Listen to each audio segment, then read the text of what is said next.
Ma thèse pour les nuls, donc vous allez avoir 5 étudiants de différents laboratoires qui vont présenter leurs travaux de recherche. On va accueillir maintenant notre dernière candidate, Judith, pour son titre de thèse « J'aurais voulu être magicienne ».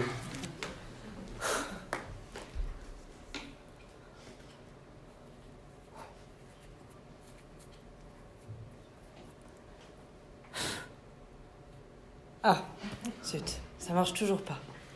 Enfin, ça dépend.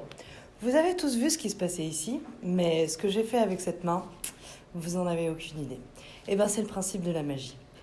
Attirer l'attention du public dans un endroit qui arrange la magicienne pour discrètement effectuer son tour derrière.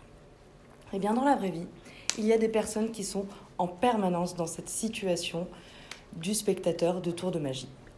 Ces patients, après un accident vasculaire cérébral, un AVC, se retrouvent dans l'incapacité d'orienter leur attention ailleurs que dans l'espace droit. On dit qu'ils sont hémi-négligents. Ce problème les amène par exemple à ne manger que la moitié de leur assiette. Mais ce n'est pas la vision qui est en cause. Et alors, qu'est-ce que c'est ?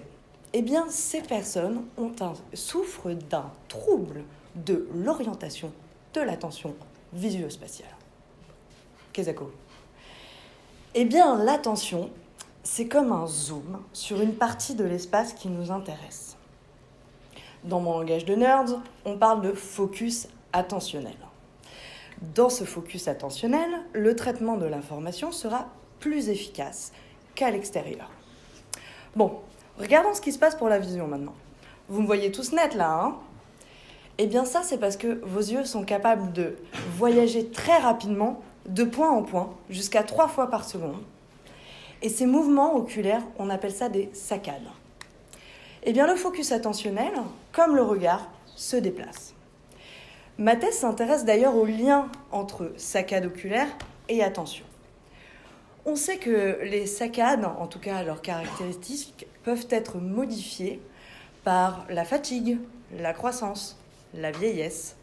Mais heureusement, le système oculomoteur est capable de corriger ces erreurs quand elles surviennent. On parle de plasticité oculomotrice. La plasticité oculomotrice va faire en sorte que les saccades restent précises tout au long de la vie. En fait, les saccades sont tellement précises que le cerveau va les utiliser pour créer les cartes de l'espace qui nous entoure.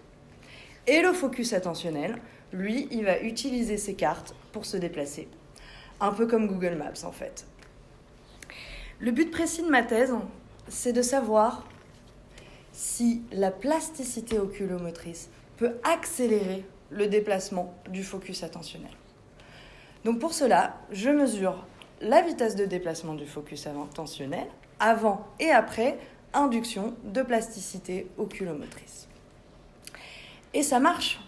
Et c'est là que ça devient intéressant.